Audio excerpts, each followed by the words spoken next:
Paper 1 बौद्धिक क्षमता चाचणी मॅट या पेपरच्या अभ्यासक्रमाविषयी आपण थोडक्यात माहिती पाहणार आहोत. सदरील पेपरसाठी एकूण 12 घटक आहेत. प्रत्येक घटकांची आपण थोडक्यात माहिती यापुढे पाहणार आहोत. पहिला घटक जो आहे इंग्रजी अक्षरमाला आणि वर्णमाला. या प्रकारच्या प्रश्नामध्ये इंग्रजी वर्णमालेवर आधारित प्रश्नांचा समावेश असतो. या प्रकारचे प्रश्न सोडवत असताना इंग्रजी वर्णमालेतील अक्षरांचा आपणास डावीकडून आणि उजवीकडून क्रमांक माहिती असायला पाहिजे. उदाहरणार्थ, इंग्रजी अक्षरमालेतील डावीकडून 10वे अक्षर व उजवीकडून 11वे अक्षर यांच्या मध्यभागी येणारे अक्षर कोणते आहे? डावीकडून 10वे अक्षर जे आहे ते या ठिकाणी जे असणार आहे, उजवीकडून 11वे अक्षर जे आहे ते या ठिकाणी पी असणार आहे. या दोघांच्या मध्यभागी जे अक्षर असणार आहे ते असणार आहे एम. म्हणून या प्रश्नाचं अचूक उत्तर असणार आहे ऑप्शन क्रमांक 2 एम. यानंतर घटक क्रमांक 2 आहे वर्गीकरण. यामध्ये गटाशी जुळणारी संख्या, विसंगत पद, वर्णमाला आणि अक्षरमाला यावर प्रश्न, सोबतच विसंगत प्रश्न आणि आकृत्यांवर आधारित प्रश्न या प्रश्नांचा समावेश या घटकांमध्ये असेल. उदाहरणार्थ, प्रश्नात संख्यांचा एक विशिष्ट गट दिलेला आहे. दिलेल्या पर्यायातील एक पर्याय गटांशी जुळतो, तो पर्याय शोधा. पहिलं उदाहरण आहे 25, 121 आणि 49. संख्या पाहिल्या असता आपल्याला असे लक्षात येईल की या ज्या संख्या आहेत या वर्ग संख्या आहेत आणि पर्यायांचा विचार केला तर ऑप्शन किंवा पर्याय क्रमांक 3 हा एकमेव पर्याय आहे ज्यामध्ये आपल्याला वर्ग संख्या पाहायला मिळेल. दुसरा प्रश्न आहे HM, TY आणि NS या अक्षरांचा जो सिरियल नंबर आहे तो +5 म्हणजे 5 ने वाढत जातोय. अशा प्रकारचा पर्याय आपल्याला पर्याय क्रमांक 3 मध्ये मिळतो. म्हणून या प्रश्नाचं उत्तर असेल पर्याय क्रमांक 3. विसंगत पद ओळखून त्या पर्यायाचे वर्तुळ रंगवा. पहिला पर्याय आहे 71, दुसरा पर्याय आहे 39, तिसरा पर्याय 13 आणि चौथा पर्याय आहे 59. संख्यांचा विचार केल्यानंतर आपल्या लक्षात येईल ही एकमेव जी आहे ती संयुक्त संख्या आहे. बाकी या सर्व ज्या आहेत 71, 13 आणि 59 या सर्व मूळ संख्या आहेत. म्हणून पर्याय क्रमांक 2 हे या प्रश्नाचं अचूक उत्तर असेल. नंतर वर्णमालेवर आधारित विसंगत पद आपल्याला ओळखायचं आहे. बी अक्षराचा अनुक्रमांक 2 आहे, डी चा 4 आहे, ई चा 5 आहे, वाय चा 25 आहे. सी या अक्षरांचा अनुक्रमांक 3 आहे, आय चा अनुक्रमांक 9 आहे, डी चा अनुक्रमांक 4 आहे, टी चा अनुक्रमांक 20 आहे. पहिल्यांदा आपल्या लक्षात येईल की हा 2 चा वर्ग आहे, हा 5 चा वर्ग आहे आणि हा 3 चा वर्ग आहे. या ठिकाणी हा 4 चा वर्ग 16 या ठिकाणी असायला पाहिजे होता, म्हणजे टी च्या ऐवजी या ठिकाणी पी अक्षर असायला पाहिजे होतं. म्हणून या प्रश्नांचं अचूक उत्तर जे आहे ते पर्याय क्रमांक 4 असेल. आकृत्यांच्या बाबतीमध्ये पाहिल्यानंतर आकृत्यामध्ये चिन्हांची दिशा आहे, घटीवर दिशेने चिन्हांची दिशा बदलत आहे. म्हणून पर्याय क्रमांक 4 हे या प्रश्नाचं अचूक उत्तर असेल. समसंबंध, वर्णमाला किंवा अक्षरमालेचा समसंबंध आणि आकृत्याचा समसंबंध या प्रकारचे प्रश्न आपल्याला पाहायचे आहेत. पहिल्या पदाचा दुसऱ्या पदाशी जसा संबंध आहे तसाच संबंध तिसऱ्या पदाचा चौथ्या पदामध्ये आहे. तो संबंध ओळखून त्या पर्यायाचे वर्तुळ रंगवा. पहिला प्रश्न आहे 18चा संबंध जसा 324 चे आहे तसा 27चा संबंध आपल्याला या ठिकाणी शोधावायचा आहे. 18चा संबंध 324 याचा अर्थ 18चा वर्ग हा 324 आहे. म्हणून या ठिकाणी 27चा वर्ग जो असेल 729 हा पर्याय असेल. म्हणून पर्याय क्रमांक 3 हे या प्रश्नाचं अचूक उत्तर असेल. अक्षरांच्या बाबतीमध्ये पाहिल्यानंतर एम चा अनुक्रमांक आणि के चा अनुक्रमांक यामध्ये 2 चा डिफरन्स आहे. बी आणि डी याचा अनुक्रमांक हा +2 चा डिफरन्स आहे. म्हणून या ठिकाणी क्यू चा डिफरन्स 2 असायला पाहिजे, एच चा डिफरन्स जो आहे तो +2 असायला पाहिजे. म्हणजे या प्रश्नाचं उत्तर जे असेल क्यू वजा 2 याचा अर्थ 17 मधून 2 गेल्यानंतर 15व्या क्रमांकाचा अक्षर ओ असेल आणि 8 अधिक 2 म्हणजे 10व्या क्रमांकाचा अक्षर जे असेल. म्हणून पर्याय क्रमांक 2 हे या प्रश्नाचं अचूक उत्तर असेल. आकृतीच्या बाबतीमध्ये पाहिल्यानंतर पहिल्या पदाचा दुसऱ्या पदाशी जसा संबंध आहे, या ठिकाणी 4 लाईन्स आहेत, या ठिकाणी 8 लाईन्स आहेत. पोझिशन चेंज झालेली आहे. अगदी तसाच संबंध या आकृतीचा अशी पाहायचा आहे. पर्याय क्रमांक 4 हे या प्रश्नाचं अचूक उत्तर असेल. क्रममध्ये संख्यांचा क्रम, इंग्रजी अक्षरमाला किंवा वर्णमाला यांचा क्रम, चिन्हांचा क्रम, आकृत्यांचा क्रम आणि चुकीचे पद ओळखणे अशा 5 प्रकारचे प्रश्न या प्रश्नांच्या घटकामध्ये समाविष्ट आहेत. उदाहरणार्थ पाहूया. प्रश्नचिन्हाच्या जागी येणाऱ्या योग्य पर्यायाचे वर्तुळ रंगवा. पहिला प्रश्न आहे 37, 48, 65 आणि 80. संख्याकडे पहिल्यांदा आपल्या लक्षात येईल की हा 6 चा वर्ग अधिक 1 आहे. पुढची संख्या 7 चा वर्ग वजा 1 आहे. यापुढची संख्या 8 चा वर्ग अधिक 1 आहे. यापुढची संख्या 9 चा वर्ग वजा 1 आहे. म्हणून प्रश्नचिन्ह ठिकाणी येणारी जी संख्या असेल ती असेल 10 चा वर्ग अधिक 1 म्हणजे 101. म्हणून पर्याय क्रमांक 3 हे या प्रश्नाचं अचूक उत्तर असेल. अक्षरांच्या बाबतीमध्ये पाहिल्यानंतर सीच्या पुढे जी अक्षरांच्या बाबतीमध्ये पाहिल्यानंतर सी आणि जी याच्यामध्ये +4 अनुक्रमांक वाढवलेला आहे. जी आणि जे मध्ये +3 अनुक्रमांक वाढवलेला आहे. इथे +4 अनुक्रमांक वाढवलेला आहे. इथे +3 अनुक्रमांक वाढवलेला आहे. म्हणजे यापुढे +4 अनुक्रमांक वाढवावा लागेल. याचा अर्थ क्यूच्या पुढे चौथ्या क्रमांकाचे जे अक्षर असणार आहे ते असणार आहे यू. म्हणून या प्रश्नाचा अचूक पर्याय क्रमांक असेल 3. नंतर चिन्हांचा क्रम या ठिकाणी पाहायचा आहे. चिन्हांचा क्रम लक्षात घेतल्यानंतर हे दोन चिन्ह एकत्र आलेले आहेत. त्यानंतर या चिन्हांना एकत्र लिहिलेलं आहे. नंतर हे दोन चिन्हांचा एकत्र समावेश केलेला आहे. पुढच्या पदामध्ये अशाप्रमाणे चिन्हांचा समावेश करत गेल्यानंतर पुढचं पद जे असेल पर्याय क्रमांक 2 हे अचूक पर्याय असेल. आकृतीच्या बाबतीमध्ये पाहिल्यानंतर बाणाची दिशाचा क्रम आपण लक्षात घेतल्यानंतर पुढे जो क्रम येणार आहे तो बाणाचा असा क्रम येणार आहे. त्यानंतर हा असा क्रम येणार आहे आणि असा क्रम येणार आहे. म्हणून पर्याय क्रमांक 4 हे या प्रश्नाचं अचूक उत्तर असेल. विसंगत पदाचा योग्य पर्याय निवडून त्या पर्याय क्रमांकाचे वर्तुळ रंगवा. 2, 5, 10, 18, 26 आणि 37 या संख्या मालिकेमध्ये विसंगत पद आपल्याला या ठिकाणी ओळखायचं आहे. 2 याचा अर्थ हे 1 चा वर्ग अधिक 1 आहे. 5 याचा अर्थ हा 2 चा वर्ग अधिक 1 आहे. 10 याचा अर्थ हे 3 चा वर्ग अधिक 1 आहे. पुढे 4 चा वर्ग अधिक 1 म्हणजेच आपल्या या ठिकाणी 17 हे पद पाहिजे होतं. म्हणून 18 हे या ठिकाणी विसंगत पद आहे. म्हणून पर्याय क्रमांक 1 हे या प्रश्नाचं अचूक उत्तर असेल. सांकेतिक भाषा यामध्ये अक्षरासाठी अंक, अंकासाठी चिन्हे आणि अक्षरासाठी अक्षरे या प्रकारचे प्रश्न या सांकेतिक भाषा प्रकारामध्ये असू शकतात. उदाहरणार्थ, एका सांकेतिक भाषेत फूट हा शब्द 20, 21, 16 असं दर्शवतात, तर त्याच सांकेतिक भाषेत हेन हा शब्द कसा दर्शवाल? अक्षरांकडे आणि संख्येकडे पाहिल्यानंतर आपल्या लक्षात येईल की पी हा 20 आहे, यू चा सिरियल क्रमांक 21 आहे आणि पी या अक्षराचा अनुक्रमांक 16 आहे. अगदी त्याच प्रकारे आपल्याला HEN या अक्षरांचे अनुक्रमांक लिहायचे आहेत. एच चा अनुक्रमांक 8 आहे, ई चा 5 आहे, एन चा 14 आहे. म्हणून उलट क्रमाने लिहिल्यानंतर 14, 5, 8 म्हणजे पर्याय क्रमांक 3 हे या प्रश्नाचं अचूक उत्तर असेल.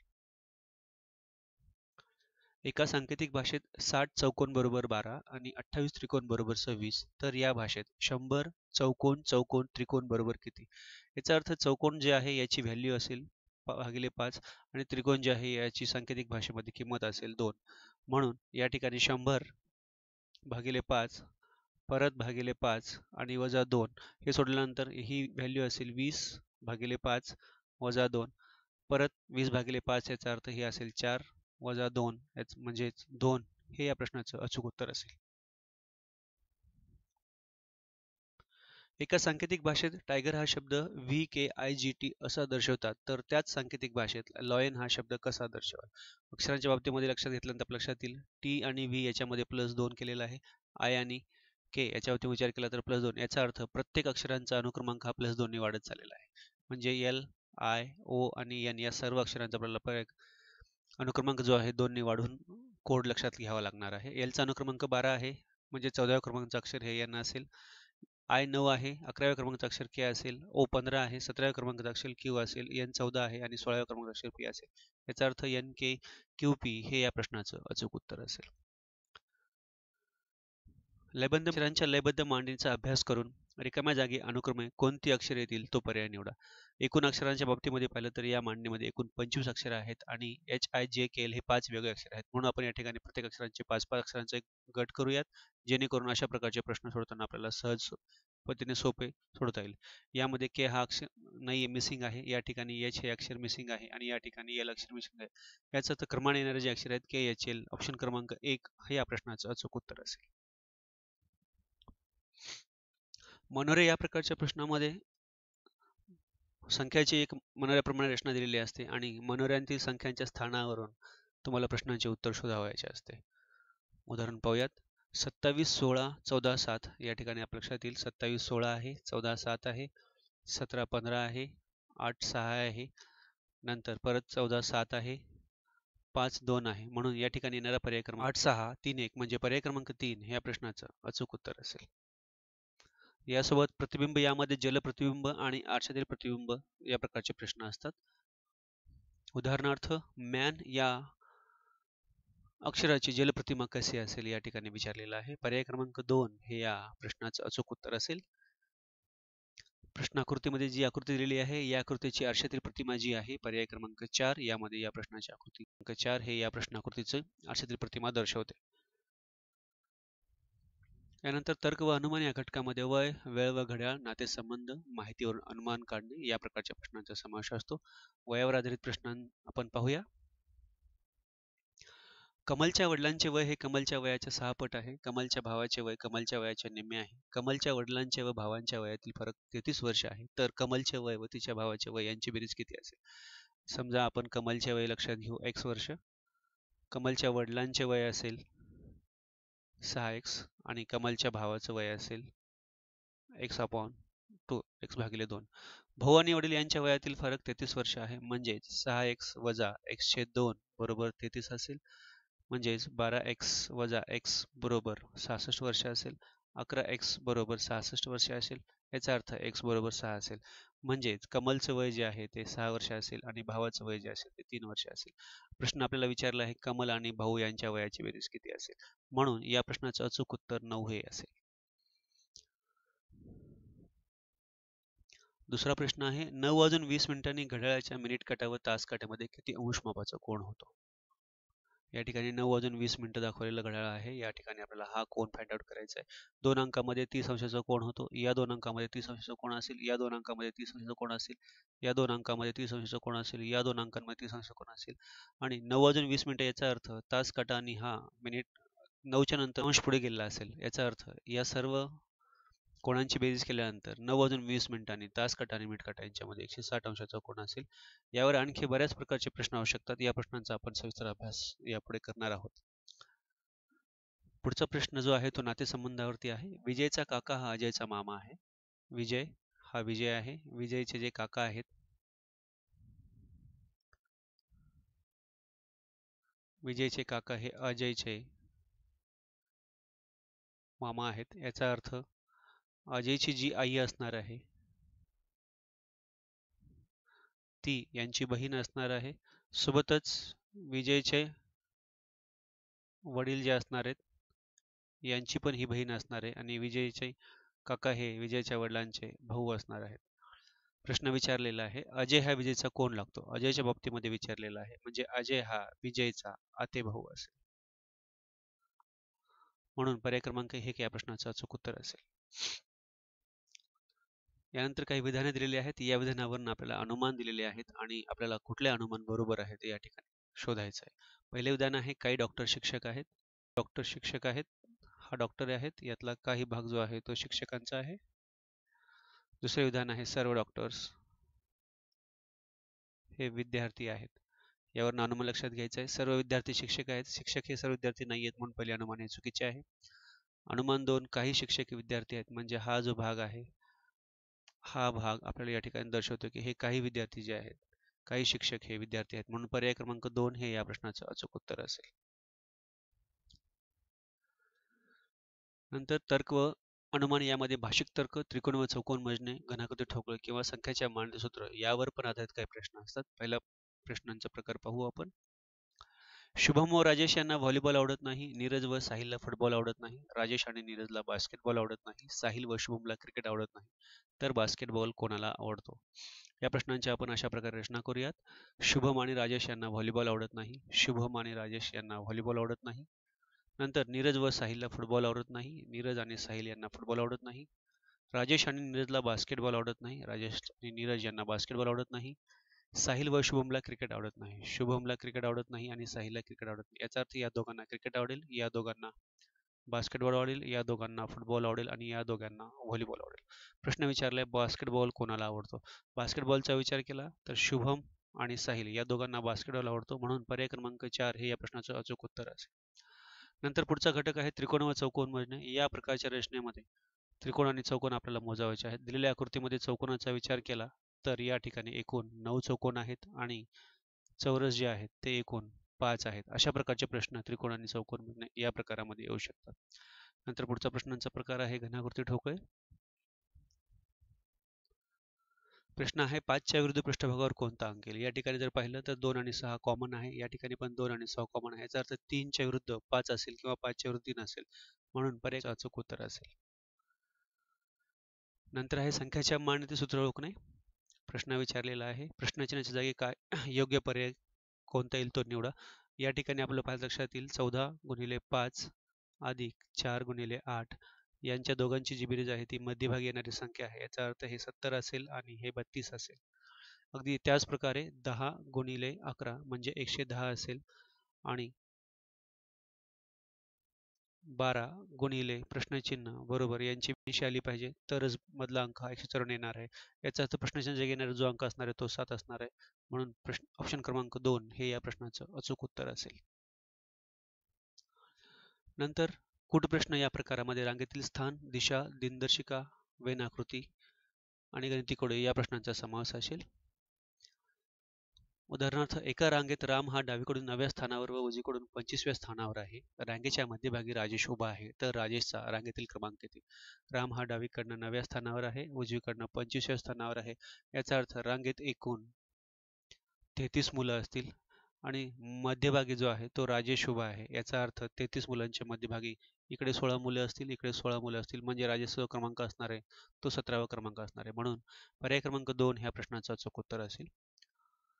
यानंतर दिशा या घटकावरचा प्रश्न पाहूयात. जर आग्नेय दिशेला उत्तर दिशा म्हटले तर वायव्य दिशेला काय म्हणावं लागेल? ही आग्नेय दिशा आहे, या दिशेला उत्तर दिशा म्हटलेलं आहे, म्हणजे घड्याळाच्या विरुद्ध दिशेने आपण जात आहोत, तर वायव्य दिशेला काय म्हणावं लागेल? याचा अर्थ वायव्य दिशेला आपल्याला दक्षिण म्हणावं लागेल. म्हणून पर्याय क्रमांक 2 ह्या प्रश्नाचं अचूक उत्तर असेल.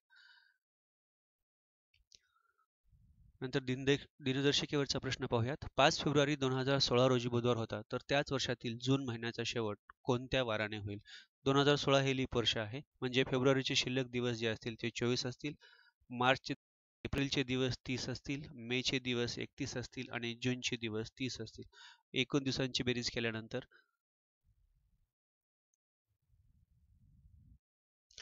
146 हे एकूण दिवस असतील, म्हणजेच 120 आठवडे आणि 6 दिवस असतील. याचा अर्थ बुधवारच्या पुढे 6वा दिवस जो असेल, बुधवारच्या पुढे 6वा दिवस जो असेल तो असेल मंगळवार. म्हणून पर्याय क्रमांक 2 हे या प्रश्नाचं अचूक उत्तर असेल. यानंतर पुढीलपैकी कोणत्या आकृतीत जिल्हा, गाव, तालुका हा संच दर्शवते? या प्रकारचे प्रश्न हे वेन आकृतीमध्ये येतात. पर्याय क्रमांक या ठिकाणी आपल्याला दिलेले आहेत. पर्यायाचा विचार केल्यानंतर आपल्याला पर्याय क्रमांक 1 हा या प्रश्नाचा अचूक उत्तर असेल. म्हणजे आपण याला असं दर्शवू शकतो, हा जिल्हा असेल, हा तालुका दर्शवत असेल आणि सर्वात मधले वर्तुळ जे आहे ते गाव दर्शवत असेल. म्हणून पर्याय क्रमांक 1 हे या प्रश्नाचं अचूक उत्तर असेल.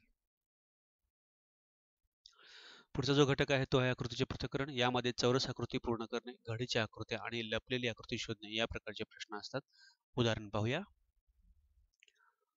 या प्रश्नाकृतीमध्ये आपल्याला हा जो भाग आहे तो पूर्ण करायचा आहे. हा पूर्ण करणारा भाग जो आहे तो पर्याय क्रमांक 3 यांनी हा भाग पूर्ण होऊ शकतो.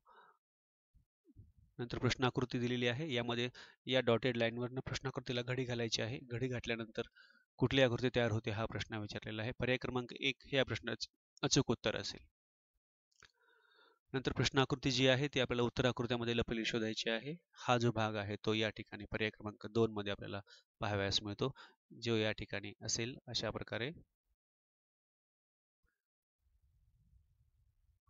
हा भाग. म्हणून पर्याय क्रमांक 2 ह्या प्रश्नाचं उत्तर असेल. NMS परीक्षेच्या अधिक तयारीसाठी चॅनलला सबस्क्राईब आणि लाईक करायला विसरू नका. आपणा सर्वांचे खूप खूप धन्यवाद.